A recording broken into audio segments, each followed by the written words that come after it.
देखिए बिल्कुल हम आज़ाद हैं अल्हम्दुलिल्लाह, लेकिन हमारे न लब आज़ाद है, ना हमारी जहन आज़ाद है, ना हमारी सोच आज़ाद है।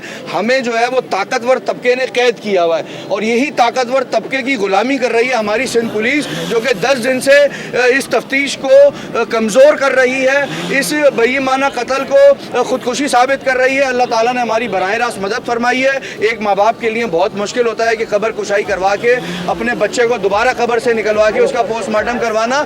हुक्मरानों को, सिंध पुलिस को शर्म आनी चाहिए। हम मुतालबा करते हैं कि आईजी सिंध को शामिल तफ्तीश करें, उनको मुअत्तल करें। डीआईजी ईस्ट को फौरी तौर पर इस्तीफ़ा दे देना चाहिए, उनको शामिल तफ्तीश करें और वो ये बताएं कि वो किसकी गुलामी कर रहे थे। हमारे टैक्सेस के पैसे से तुम तनख्वाह लेते हो, तुम्हारा काम है हमारी हिफाजत करना, तुम हमारे नौकर हो। अगर तुम हमारी हिफाजत नहीं कर सकते अपनी कुर्सी छोड़ दो, ये कुर्सी है तुम्हारा जनाजा नहीं। अगर कुछ कर नहीं सकते तो उतर जाओ।